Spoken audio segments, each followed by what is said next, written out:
What is up, everybody? Welcome back to the Elden Ring walkthrough. Hope you guys are having a wonderful day so far. We are going to get things started off by warping back to Crumbling, Farum, Azula. And we really only have a couple things left in this place. There's a mini boss that we're going to fight at the end of this bridge right here, and then the main boss we're going to fight in this arena right here. So, let's see. I'm going to have to do a quick gear check to make sure that everything is in order the way that I need it to be. Let's see here. I'm going to keep this on because the mini boss that we're going to fight has a ton of lightning based attacks. I'm going to take all this stuff off. I'm actually good. I'm going to mix things up. I'm going to change my armor to Blide's armor just because I like the way it looks. It's actually a little bit, it's slightly heavier, but the damage negation is also slightly better on it. And for this fight, we are going to equip the Blasphemous Claw, which deflects the power of the Black Blade. On the night of the dire plot, Ranni rewarded Praetor Rykard with these traces. Should the coming trespass one day transpire, they would serve as a last resort foil, allowing Rykard to challenge Maliketh, the Black Blade, the Black Beast of Destined Death. So real quick, just a little bit about the lore of this game. The boss we're about to fight actually is Maliketh, and he is the owner of Destined Death, which is otherwise known as the Rune of Death. So if you remember, back when we were doing the Ranni side quest, we were talking with Roger and some of the others that are kind of loosely involved in her side quest. They mentioned a plot to kill Godwyn, who is one of the demigods, and that involved stealing a portion of the Rune of Death. Well, who they stole it from was Maliketh, and the reason why I mentioned that is because he's gonna say a couple lines when we walk into the boss fight against him, and I just wanted you to have the context on that stealing of the Rune of Death, or a portion of the Rune of Death, was involved in the plot to kill Godwyn. Also, that same plot that the Black Knife assassins were involved in, most notably Black Knife Tish, we read about earlier. Tish was one of the assassins who, on the night of the plot, imbued her Black Knife with the Rune of Death and slew Godwyn the Golden. So all of this is tied together, just a little bit about the lore of how the game works. And we also learned on Ranni's questline about shadows, because you learned that Blide was Ranni's shadow. Much like how Blide was Ranni's shadow, Maliketh is Queen Marika's shadow. So just a little bit of about how all of this ties together. One other thing that I also want to point out real quick is that when we beat this boss here, when we beat Maliketh, this is going to change the game state dramatically, and that the Royal Capital is going to be completely transformed. So all of these sites of grace that we have unlocked at the Royal Capital are going to be gone. The entire area is going to be different. Most notably, I've mentioned a couple of times that there's the Bolt of Grandsax. This is a legendary armament that you can get from the Royal Capital. You will no longer be able to get that weapon if you beat Maliketh, so make sure you get it first. If you want that trophy, that is. If you don't care about the trophy, then it doesn't matter. But if you want the trophy, make sure you go ahead and get it now, because if you kill Maliketh and don't have it yet, you're going to have to wait till New Game Plus to get it. So there's a few other things that are going to change. One thing that is also going to change is that the round table hold is going to be different as well. Nothing actually changes about the way that it's laid out, but a few of the NPCs are going to be gone. Most notably, it's Sir Gideon Ofnir, the All-Knowing. He is going to be gone. We have not completely finished his quest. There's a couple other things that we could do to progress his quest line. Most notably, if we went to the Halig Tree area, which is part of this blacked out zone that we have not been to of the map yet. If you go to that area first, he awards you with the Black Flames Protection, which is an incantation that we won't be able to use because we don't have the stats to do it. After killing Melania, who is the boss of the Halig Tree, he gives you Lord's Divine Fortification, which is also another incantation that we do not have the ability to use because we do not have the stats to use it. And then there's another boss in another area that we haven't gone through yet that's also tied to this kind of blacked out zone up here. That after killing him, you can talk to Gideon Ofnir, and he will give you the Law of Causality, which is another incantation that, you guessed it, we don't even have the stats to use. So the thing is is you will not be able. Basically, what's going to happen is you're not going to get the dialogue associated with obtaining those items from Gideon Ofnir. However, you're not going to completely miss out on the incantations, because after killing Maliketh, even though Gideon Ofnir leaves the Round Table Hold, you will still be able to purchase those incantations from the merchant in Round Table Hold. So those incantations will still be available. You will not be locked out of getting them. The only thing you'll be missing out on is the dialogue associated with getting them from Gideon. Now, we could potentially do all of this before killing Maliketh. I didn't want to reroute this entire playthrough just for a couple lines of dialogue from Gideon. Because as I said, we still are going to be able to get all the stuff that he would give us anyways. We're still going to have access to it. But I think it makes more sense to take this out first, just from a progression standpoint, and then do this stuff last. Because especially the Haligtree area and killing Melania and those types of things, Melania, in my opinion, is the hardest boss of the game. So we are going to save her for later. I just think it makes more sense from a progression standpoint to do it that way. And I don't want to kill her first just to preserve a line of dialogue from Gideon. So anyway, that is my spiel. I just wanted to point that out just so everybody is crystal clear. Now, you cannot kill Maliketh right now, and you can skip this part of the series and go straight to the next episode where we are going to be doing this stuff. And you can come back later and kill Maliketh if you want to preserve that dialogue from Gideon. I just want to be crystal clear and transparent because it will affect your playthrough. And if you care about it, I want to let you know ahead of time so that you're not locked out of something that you'll be sad about missing. But in my opinion, it's not that much to miss out on it. So anyway, with all that being said, we're going to carry on. We're going to fight the mini boss first, and then we are going to fight Maliketh and hopefully have a good time doing so. So the mini boss up here is another one of the tree sentinel enemies, much like the one that we fought outside the capital, that has like the lightning and the fire breath and all that stuff. So the first phase, I'm probably going to use a lot of carrying retaliation, bait the fire breath the same way that I did the first time we fought this thing outside the capital. And we'll go about it that way. When he transforms, I'll probably use more physical attacks. We'll see. So you can use this. You can use carrying retaliation on this and do quite a bit of damage. You can kind of bait this attack, much like we did with the one outside the capital. It's the same routine, same exact attacks. I think this version only has a bit more of HP and also hits a bit harder. And the reason why I left the lightning talisman on is because this guy in his second phase uses a ton of lightning attacks, and it's much easier to defend against it when you have lightning damage negation. So this first phase I'm taking out primarily with carrying retaliation because it's helpful to have a little bit of range. Just kind of rolling away from his attacks.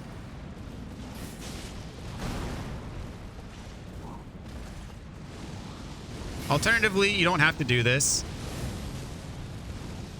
Oops, that was a bad timed heal there. It's hard to heal on this guy because he does have all these ranged attacks. But alternatively, you can fight him up close. It is riskier because he has combos with his big club. He's probably about to transform now. Oh, see, like, for whatever reason, I think it's easier to fight him up close with the lightning on it. Because this attack, whoop, not that attack. I thought he was going to do his kind of lightning snipe attack.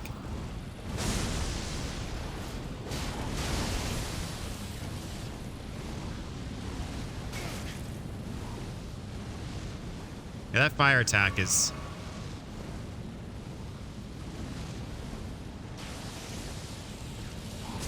So that attack, oh, if you can dodge it right close to him, it gives you kind of a free hit on him, which is why I was charging in while I was...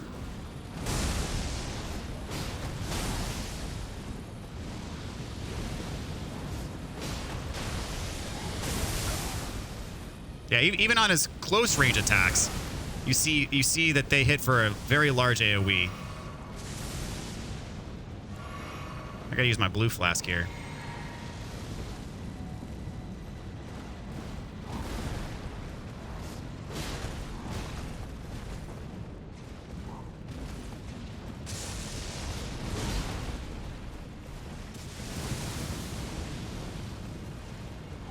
So it is much harder to fight this guy when you don't have a mount and when you don't have a summon. So this fight is a bit harder than the one outside the capital, I think. But that's just me. You see this guy's attacks just hit for insane damage. There we go. Got him. Okay, so I am going to go back to the Site of Grace to get my flasks back. We get the Malformed Dragon armor set for killing him. Got a Somber 7 right there. So I am going to work back to the Site of Grace, get my healing back. So a little bit about the Maliketh fight. So he starts off, he has 2 phases. Actually, I need to level up here. He's got 2 phases. The first phase, well, he transforms about halfway through his health bar. The first phase, he's very aggressive, and he will actually look familiar. He will look like someone we've seen before. And I make the case that it is the exact same guy that we've been talking to throughout the game. But since this place kind of exists outside of time itself, we can kill him here, and he'll still be active in the main world where we normally are accustomed to seeing him. And then he transforms about halfway through. He becomes Maliketh proper. And we'll see when we get there. Level up here. Let's take my endurance up. And so this item that I haven't equipped yet can only be used in the second phase. Most notably, I'll speak a little bit to that in just a minute. I'm going to get my talismans where I want them. Claw talisman. So he transforms about halfway down his health bar. And this item that we got, you see when we use it, it functions very similar to a parry. So I mentioned in the previous episode that it is kind of similar to Margit's Shackle, in that it is a item that is unique to this fight. It can only really be used in this fight, and if used properly, it will stun the enemy. Now this parry is a bit more skill based than Margit's Shackle, or Mog Shackle for that matter, in the Mog boss fight. Which you could basically use anywhere in the arena and would stun them regardless. This has to be used in a very specific scenario. There are certain attacks that the second phase of the boss will have where his sword kind of glows golden for a second rather. And if you parry that attack using this item, then he'll be stunned for a good 4 seconds or so. And you can just kind of get some free hits on him. So here we go.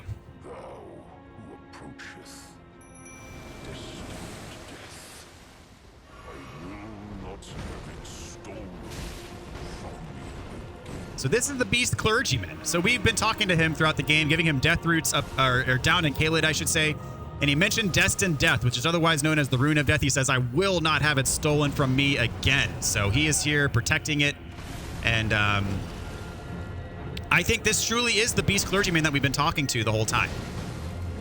Since kind of close to the beginning of the game, really. Mimic does a really good job. Just know that, see, there is an edge here. You can fall off the edge, and that is instant death if you fall off. You also don't want your summon to fall off. And he will transform, as I said, at about half health. He's got a lot of he's very aggressive.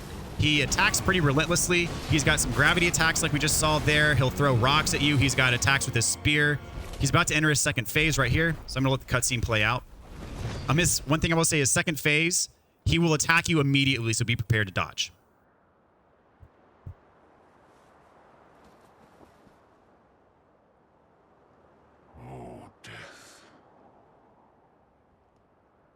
Become my blade once more.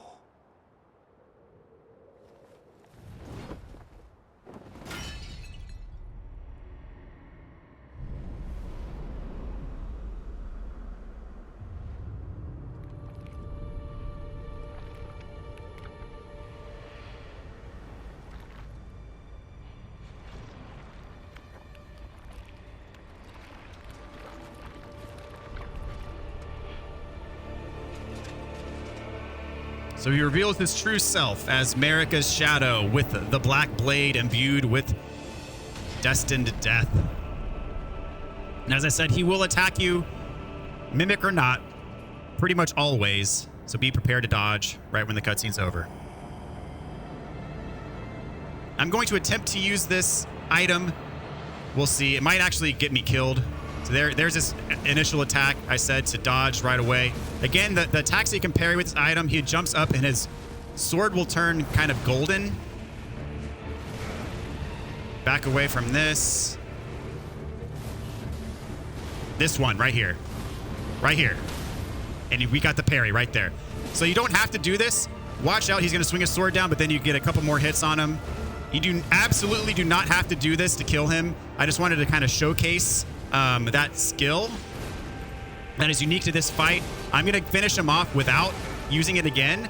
Note that some of his attacks do have that kind of lifesteal effect that some of the Black Knife Assassins have as well. He fires these beams at you, and they have a very potent HP drain effect as well. So you want to make sure that you're dodging most of his attacks, and he moves around very erratically. He has that attack. See the life drain impact that it has on me, so I'm definitely going to heal up, kind of use this pillar for cover.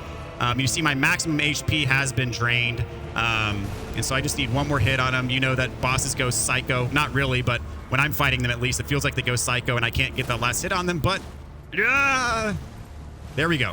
Whew. Got him.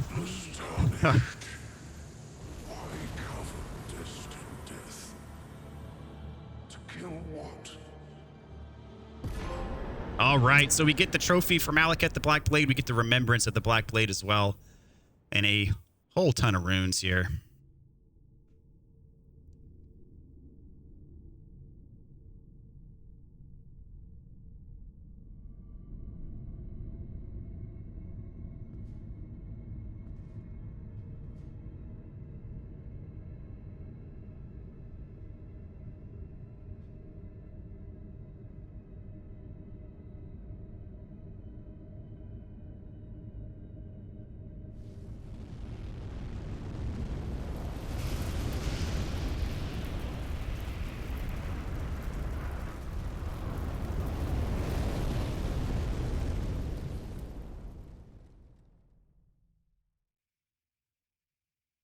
The rune of death is unbound.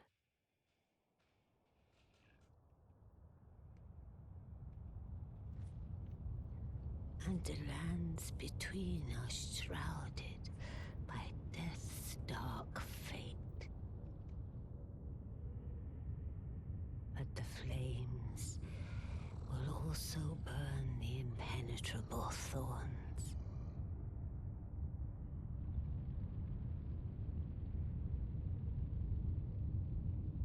Farewell it is then.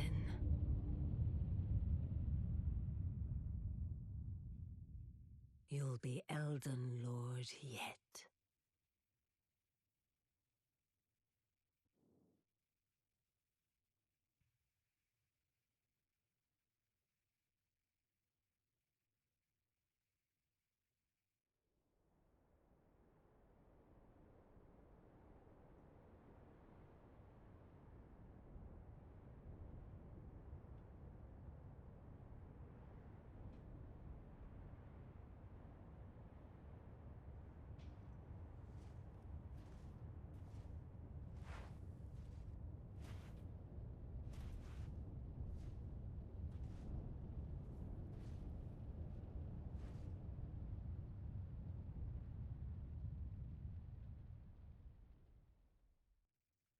All right.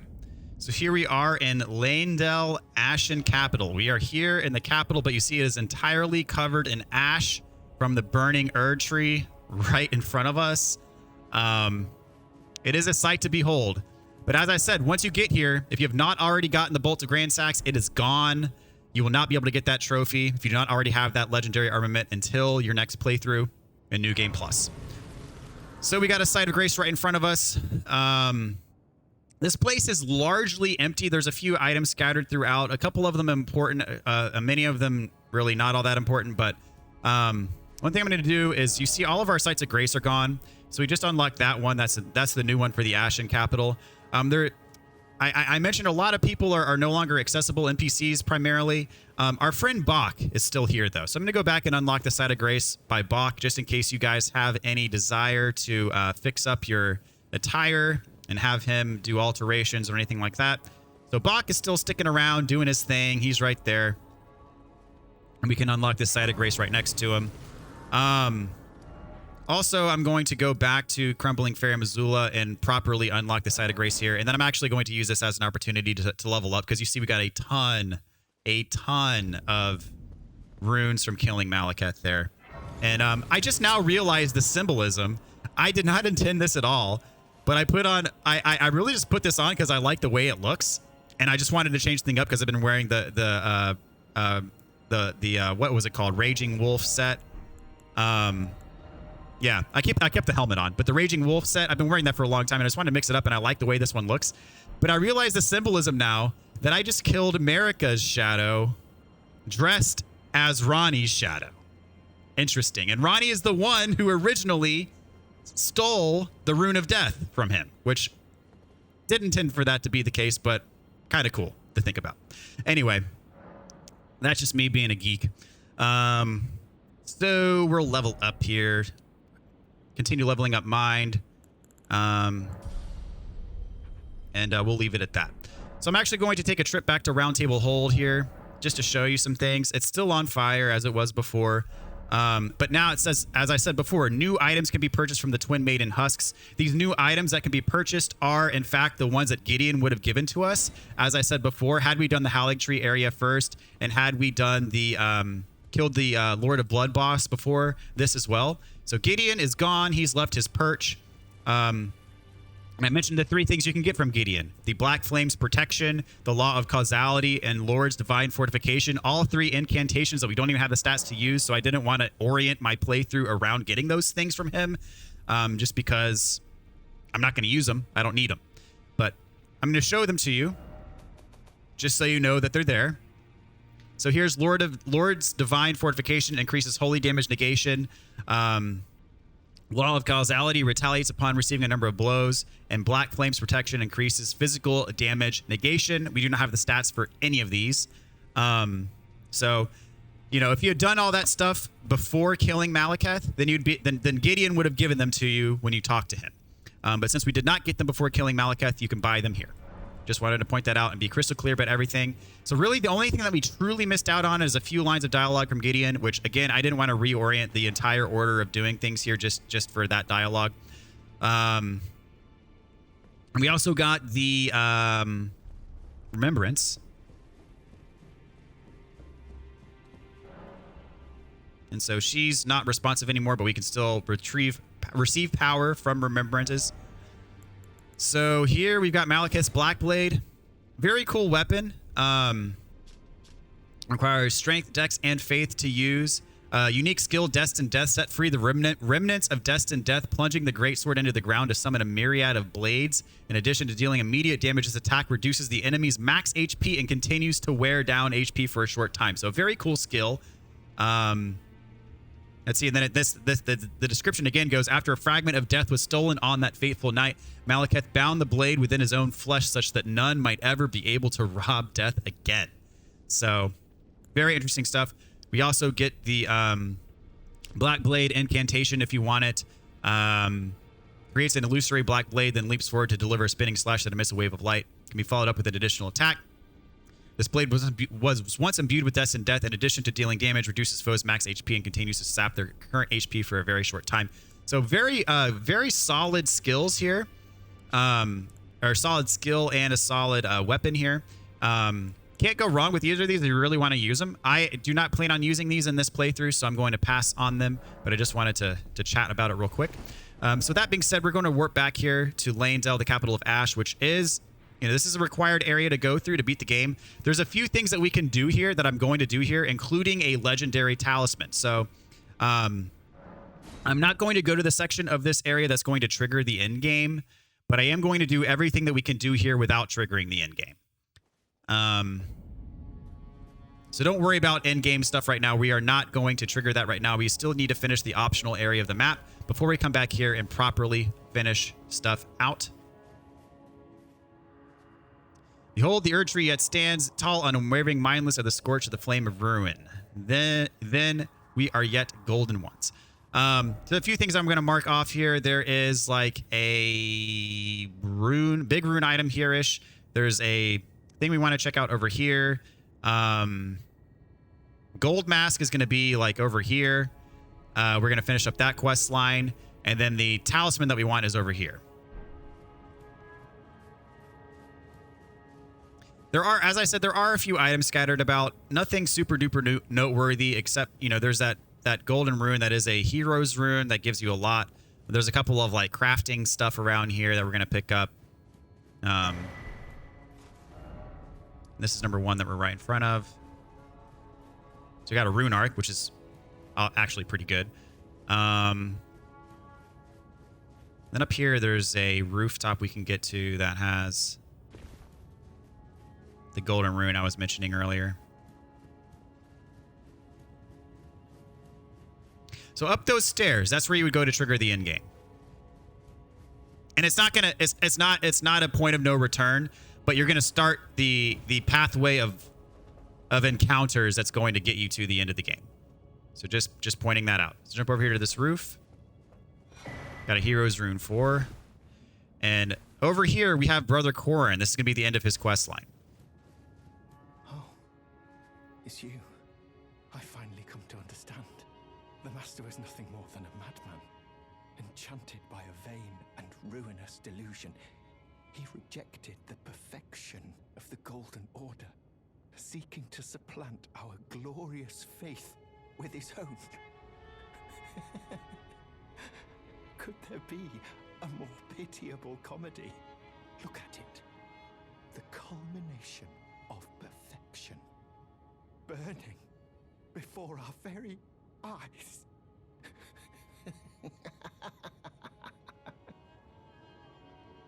Oh, I finally, the Master isn't enchanted. Okay, that's the same dialogue. So what happens after exhausting that dialogue there, you can quit out and reload, and he will have, he'll be gone, but there will be loot to pick up.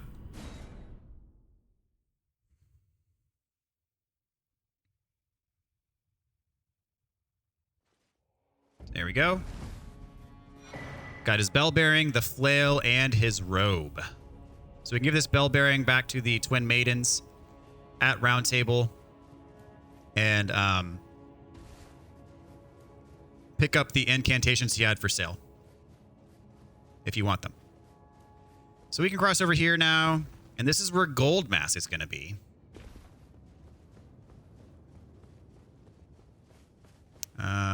This way.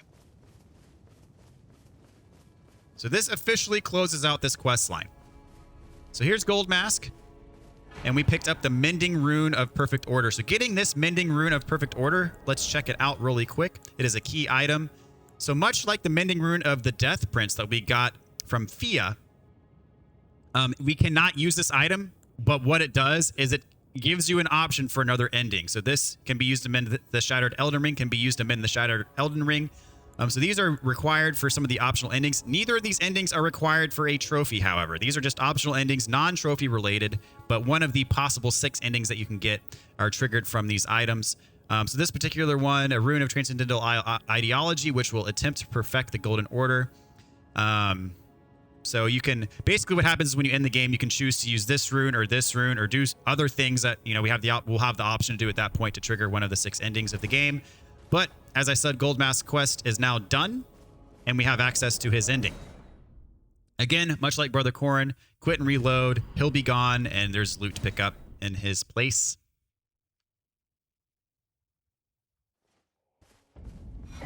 So we get his armor set for doing that. So take this beacon off. I'm kind of not doing this in the order that I placed my beacons, but that is just fine. We can actually get over here as well. There's going to be a Somber Ancient Dragon Smithing Stone, which we can use to level up perhaps our Blasphemous Blade to +10. So we'll be getting that as well.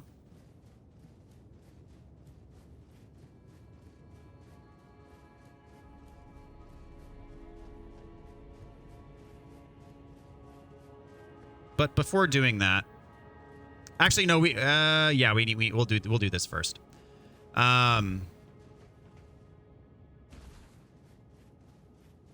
There's a couple stray pieces of loot around here, I believe. Nothing super duper important, but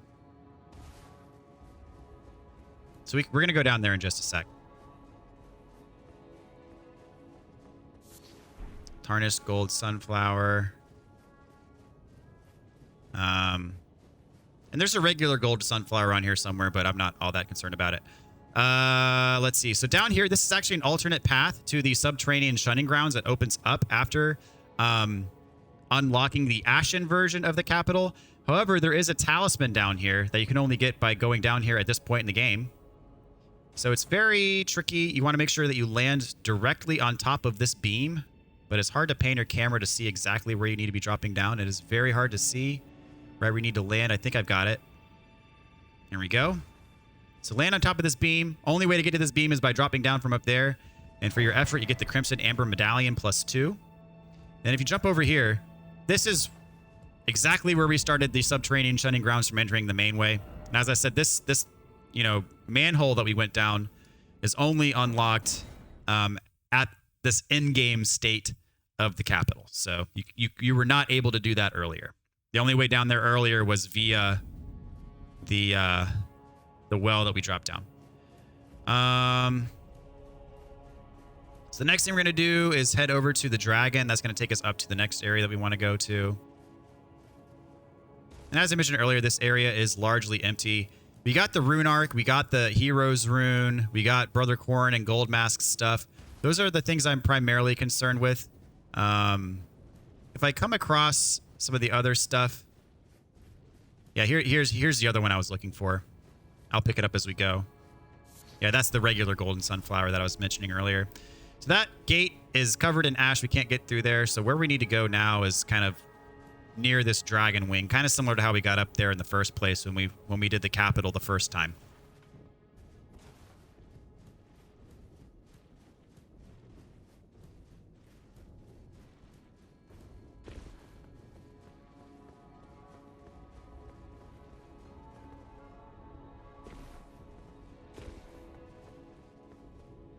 And as I said, this place is largely empty right now, save for a few things that we're picking up. And since this is a max tier somber stone, so I definitely do want to get it because there's only a few of them that you can get per playthrough. You see down there's a giant gargoyle. Normally in the normal capital state, there'd be a site of grace in this area, but there's not. There is literally nothing here. You can go all the way down there. You can go all the way up there by that Coliseum. There's nothing. There's going to be literally nothing for you. So I don't suggest doing that. At least nothing that I'm aware of. Correct me if I'm wrong in the comments. So I'm not going to fight this gargoyle. Well, he saw me. I am going to get this though. And the only way back up. No, he didn't see me. Okay, good. That gargoyle, you can fight him if you want. He is extremely tough. You get like 8,000 runes from killing him. So not even worth it in my opinion. The last thing we're going to get is this talisman over here. To get that, warp here to the Forbidden Lands. Because the normal gate that we would use to get to that area, much like many of the other gates, is completely covered in ash. Actually, this could very well be a suicide run. So I would suggest spending all of your runes right here. Let's see, I need 137, 483 for a level up. So that's like 40,000 additional runes, which sounds like a lot, but with what we've got stored up, it ain't so bad. How much does 3 of these give us? I need 40,000. That's almost exactly what I need. Oops. I'm at 135. I need 137, so I could use like 12 of these probably. The tier 1s.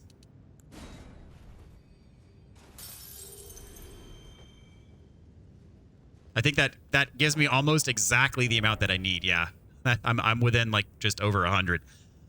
I'm gonna get my endurance up to 40 and my mind up to 20.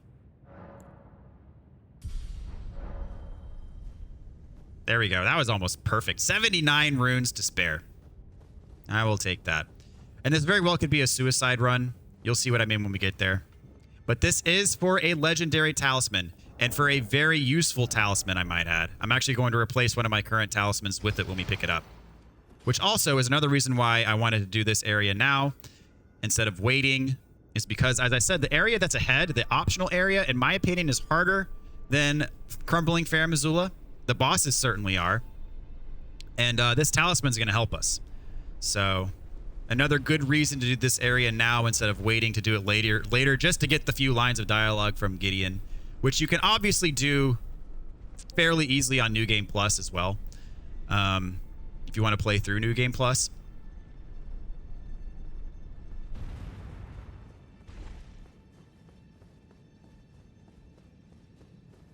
So a bit of trekking on foot, unfortunately, for this part, but whatever, it is what it is.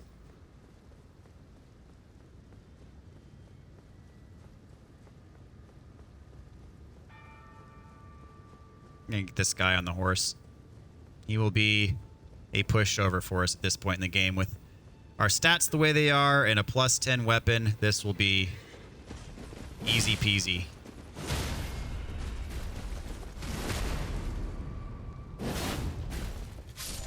Revenge for any trouble he may have given you earlier on in the game. And there's a few enemies over here we'll get rid of just cuz.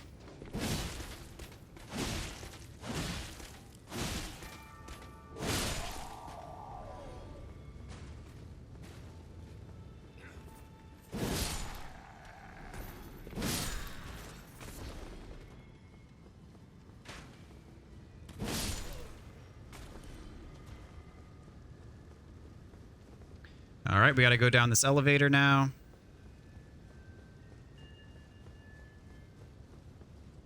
Make sure if the elevator's not up, that you don't just run straight into this gaping hole, because you'll die.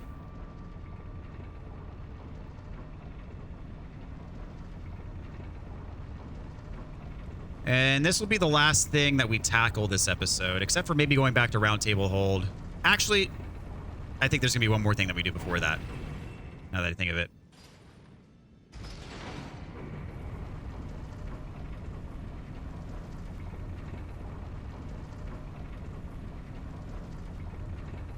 Make sure my health is all topped off.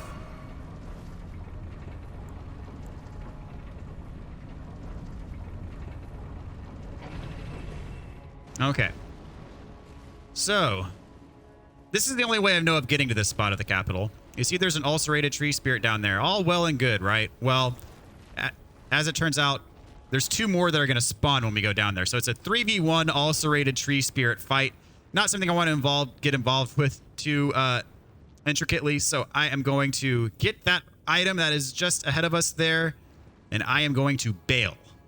And I might die in the process, which if I do, I'm fine with that.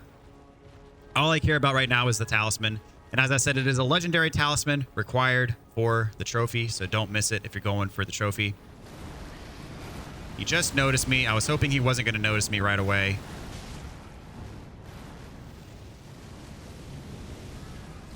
I'm just going to kind of hug this wall, because it'll be harder for him to follow me back here.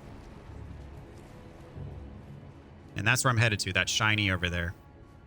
And another one or two of them is going to pop out while I attempt to do this. Here's number 2. They really don't want you to get this thing.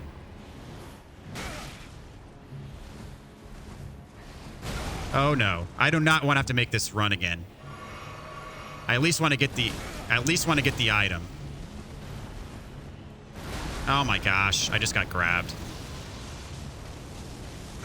Oh my gosh. I'm sorry, guys. There it is. That's what I want.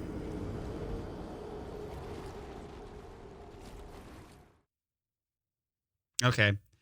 I'm going to I'm going to edit the run back in fast forward mode. So you don't have to sit with me doing this entire run all the way through. So enjoy.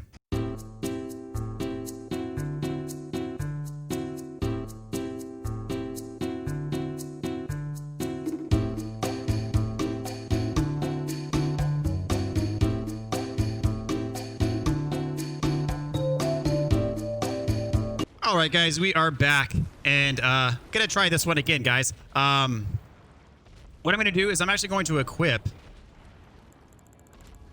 Where is that bugger? I'm going to equip the Bloodhound Claws, which has the Bloodhound Step skill.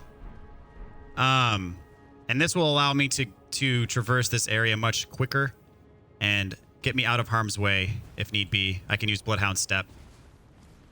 Not a bad idea. Here's what Bloodhound Step does. Moves you nice and quick, kind of transports you. Does use FP, so I'm not going to use it unless I need to. And of course, in this go-round, the first tree spirit has not yet noticed me. Still hasn't noticed me. Second one's going to come out soon, though. And I'm going to get out of town here. There we go. Erdtree's Favor +2. Definitely going to be using that. And if I die here, no biggie.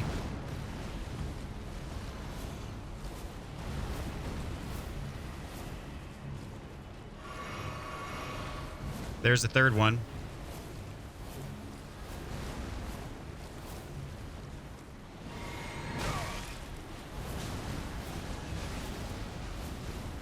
So Bloodhound Step, very good solution to this problem here. And I don't think they can even chase you up here.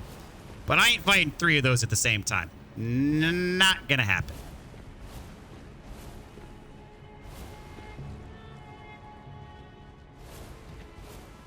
All right. So we got what we came here for.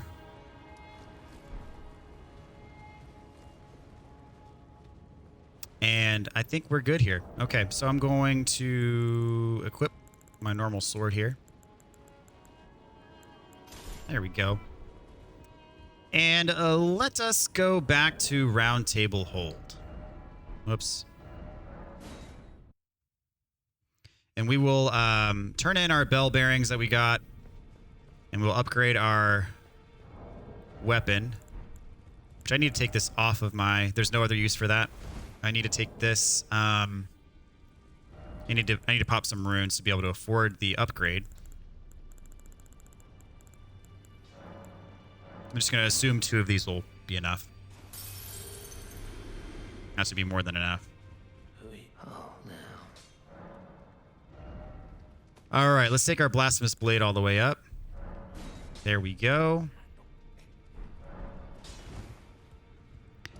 And so what we're going to do now is we're going to finish up the Jarburg side quest. So if this is marked as a story episode, but I think this is as good a time as any really to do that, to finish up that side quest. It's going to take like 5 minutes max. So if you guys want to go ahead and check out, if you're not interested in that side quest, by all means, go ahead and do so. This has no impact on trophies or achievements or anything related to that.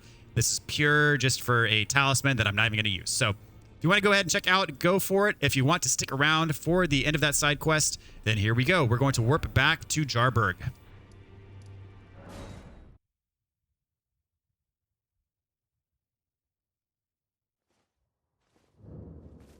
So to finish off the side quest, all we got to do is talk to him, give him Alexander's innards, which we got from Crumbling, Farum, Azula. Oh, no, I haven't changed my mind. I'll begin my journey once I'm ready to go, as a warrior jar, in search of glory. All right, give him the innards. Cuz, are these insights from Uncle Alexander? Thank you, cuz I'm a warrior jar, so I need to be strong. I can really have them, right? I understand. I'll get strong. Strong enough. I deserve to have Uncle's insights. I don't think I'll see you again. When I set out, warriors are supposed to work alone. Goodbye, cuz. And thanks for everything. I'll never forget you, cuz. Okay, so warp back here to the site of grace. And our friend will be gone.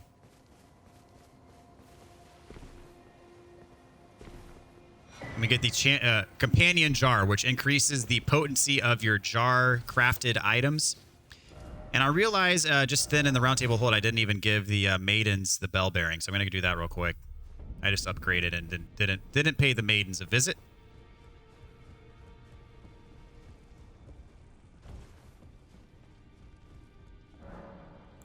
Okay, so we can give her Corrin's bell bearing.